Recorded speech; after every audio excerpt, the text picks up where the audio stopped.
गला दबा के हत्या की गई, तो ये पोस्टमार्टम रिपोर्ट में क्या गले पर कोई निशान आया या गला दबाने पर जीभ बाहर आ जाती है, क्या ये बात आई पोस्टमार्टम रिपोर्ट में? है ना।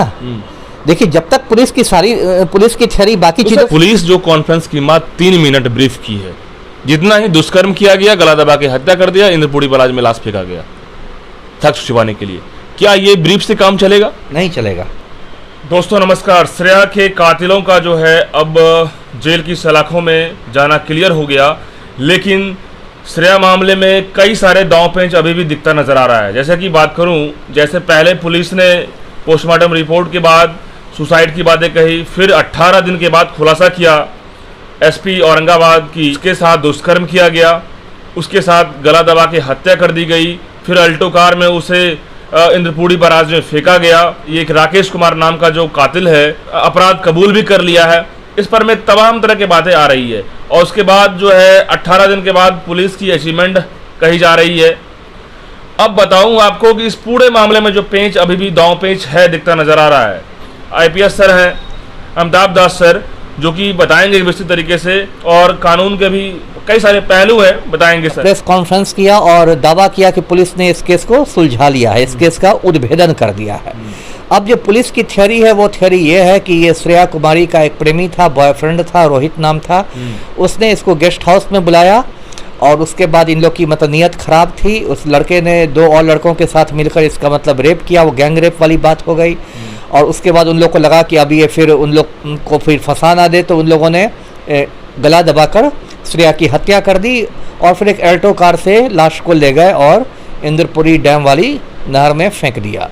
और पुलिस का कहना है कि इन लोगों ने अपना जुर्म भी कबूल कर लिया है पुलिस के सामने, और पुलिस अभी तो यही है नेक्स्ट कि पुलिस चार्जशीट करेगी, इसका तो कोर्ट में सुनवाई होगी। तो यही पूरा मामला है। अब इसमें देखिए, मैं दर्शकों को बताता हूँ इस पूरे मामले पर जो मेरी क्या राय है। एक तो देखिए, जो पुलिस की थ्योरी है वो पोस्टमार्टम रिपोर्ट से मेल नहीं खाती है, क्योंकि श्रेया कुमारी का जो पोस्टमार्टम हुआ था, जो पोस्टमार्टम डॉक्टर करता है, उसने बताए थे कि इसके दोनों फेफड़ों में पानी भरा हुआ था। तो फेफड़ों में पानी भरने का ये मतलब हुआ कि ये नहर में गिरने के बाद भी जिंदा थी और सांस लेने के क्रम में वो पानी इसके फेफड़े में गया था। तो सर एसपी ने कहा कि इस मामले के दोबारा फिर अनुसंधान किया गया, तो सब कुछ फिर अलग लगा। नहीं, वही 1 मिनट मुझे अपनी बात कंप्लीट करने दीजिए। अगर हत्या के बाद इसकी लाश को फेंका जाता नहर में तो फेफड़े में पानी नहीं आता, क्योंकि हत्या के बाद कोई भी व्यक्ति सांस नहीं लेता है। तो अब एसपी को ये मतलब इस पर पॉइंट को क्लियर करना पड़ेगा लोगों के लिए कि यदि ऐसा है तो पुलिस की जो थ्योरी है, हत्या वाली थ्योरी, और पोस्टमार्टम रिपोर्ट मैच क्यों नहीं कर रहा है। और अगर एसपी को ये लगता है कि पोस्टमार्टम झूठा लिखा गया था, गलत लिखा गया था, तो क्या एसपी ने उस डॉक्टर की शिकायत की है सिविल सर्जन से?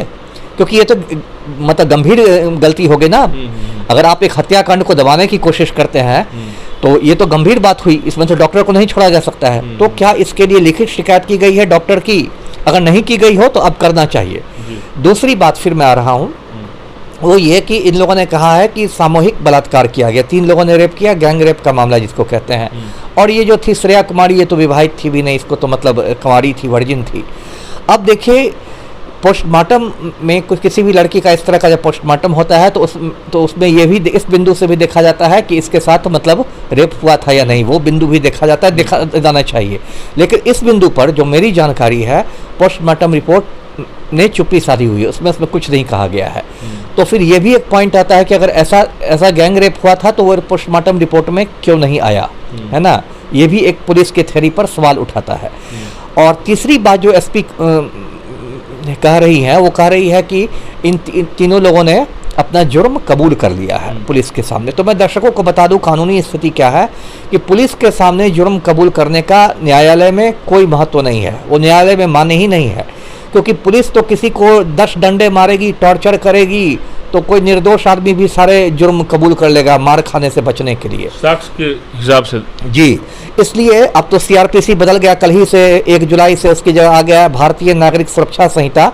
सीआरपीसी में भी पहले इसलिए मजिस्ट्रेट के सामने बयान करवाया जाता था, अभी भी मजिस्ट्रेट के सामने बयान करने, पहले 164 नंबर था, पता नहीं क्या नंबर हो गया नए वाले में।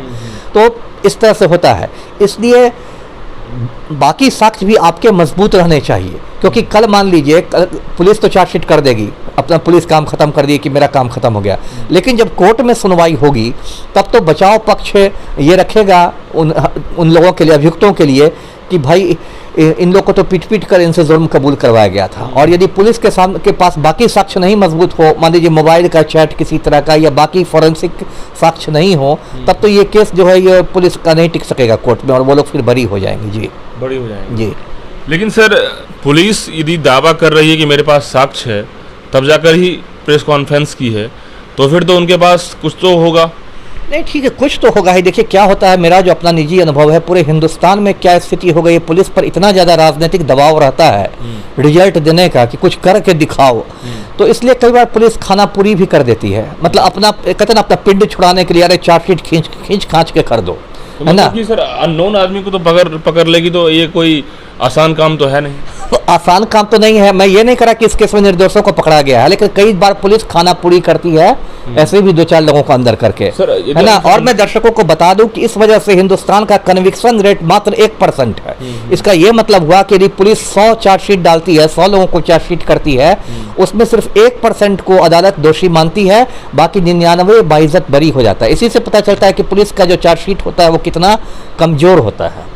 लेकिन सर कहीं ना कहीं यदि वो अपराधी तक पहुंची है पुलिस, तो कुछ न कुछ तार तो होगा उसका। अब कुछ ना कुछ तार तो देखिए, तार तो इसलिए सीधे पहुंचा होगा, उसके श्रेया कुमारी के परिवार वालों से पूछताछ की गई होगी। उन लोगों को थोड़ी तो आइडिया हुआ कि लड़की का दोस्त कौन था, उन लोगों ने रोहित के बारे में बताया होगा, फिर रोहित से पूछताछ होगी, कुछ तो उसको मिला होगा। तमाम सारे एक्सपर्ट से मेरी बात भी हुई, एविडेंस है, और एविडेंस ये है कि राकेश कुमार ने गला दबा के हत्या की है, और एविडेंस है, और एविडेंस के तहत ही इतना हाई वोल्टेज 3rd डिग्री दिया गया और उसे पूरा निकाला गया। फिर आपके बातचीत के क्रम में फिर एक नई बात सामने आई, यदि गला दबा के हत्या की गई तो ये पोस्टमार्टम रिपोर्ट में क्या गले पर कोई निशान आया या गला दबाने पर जीभ बाहर आ जाती है, क्या ये बात आई पोस्टमार्टम रिपोर्ट में, है ना।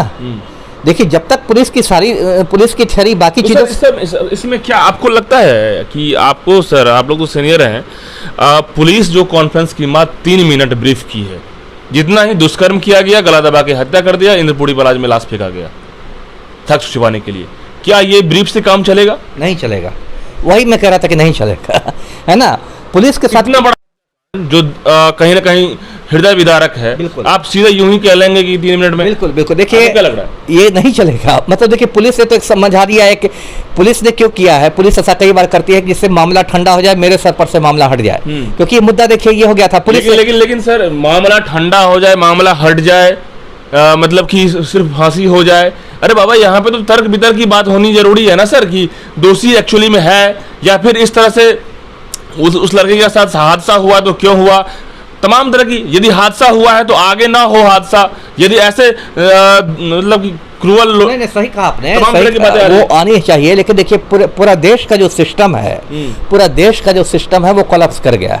उसे बस पुलिस ही नहीं है, सब कुछ है, न्यायपालिका भी है, पुलिस है, राजनीति, सब कुछ। मीडिया का तो काम है ना सर आवाज उठाना एकदम। इसलिए मैं आपको इंटरव्यू भी दे रहा हूँ, नहीं तो मतलब मुझे क्या पड़ी थी। इंटरव्यू में ऐसे दे रहा हूँ कि मतलब ठीक है, आपके चैनल को जितना लोग देखेंगे इस इंटरव्यू को, 10,000, 20,000, 25,000, उनको पता चलेगा कि क्या क्या बिंदु होने चाहिए। क्योंकि यदि गला दबा के मारा जाता है तो गला पर निशान आ जाता है, किसी का भी आप गला दबाया जाता है तो उसमें जीभ निकल जाती है उस आदमी की। दम घुटने से मौत कोई आसान मौत नहीं होती है, आंखें बड़ी हो जाएगी, जीभ निकल जाएगी। ये सब बिंदु कोई आया